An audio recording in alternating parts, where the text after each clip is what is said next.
I'm afraid there's no simple explanation for this. Having an imaginary friend could stem from several things: loneliness, boredom, the need to craft his own mental playground to have his say, and it might as well be what the kid is just role-playing. So now which category do you think my son falls into? I can't honestly give you a definitive answer with just 2 sessions in. This has to be thoroughly examined. Safe to say your son could have invented the friend out of either of those reasons, or it could be a mixed case.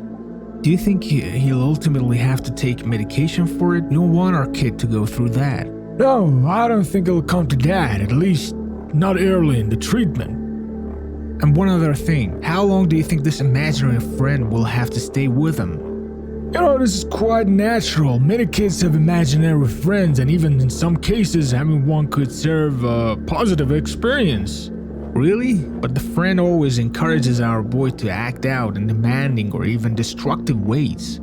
Act out how, exactly? It sometimes encourages him to cause harm to himself or others. What sort of harm? Just last week, his mother found a kitchen knife in his school backpack. Go on. We found the guinea pig that he kept dead inside his cage. But you can't be sure that it was your son who did something to that animal. Oh, and our cat, it disappeared 2 weeks ago. That cat would have never set foot outside the house. Do you think there's anything his mother and I could do so he'd see his imaginary friend less often? Well, you can't play games with him while at home. You have to spend time with him. Just like his imaginary friend, help him understand why it's good to be around his family and his real friends. And that's it? Look, it's just a normal 8-year-old with his imaginary friend. Can I ask you something, doctor? Of course. I know it might sound ridiculous, but I really need to know what you think. Don't worry about it, ask away. Could it be that our son having his imaginary friend might have created this illusion in us that we are seeing him too?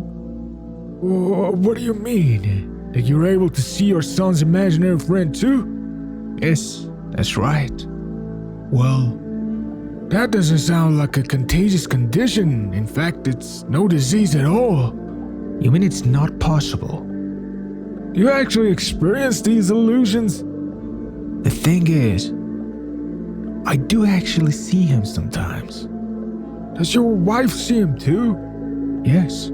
Did you or your wife happen to have imaginary pretended friends during childhood as well? Honestly, I can't remember.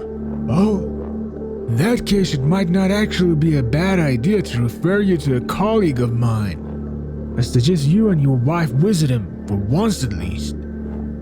You think me and my wife are delusional too because we see our son's friend? How should I put it?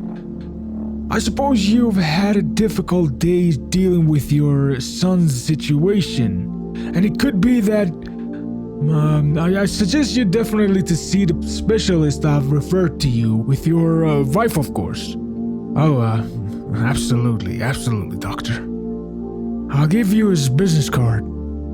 Can I ask you something else, doctor? Sure, that's what I'm here for after all.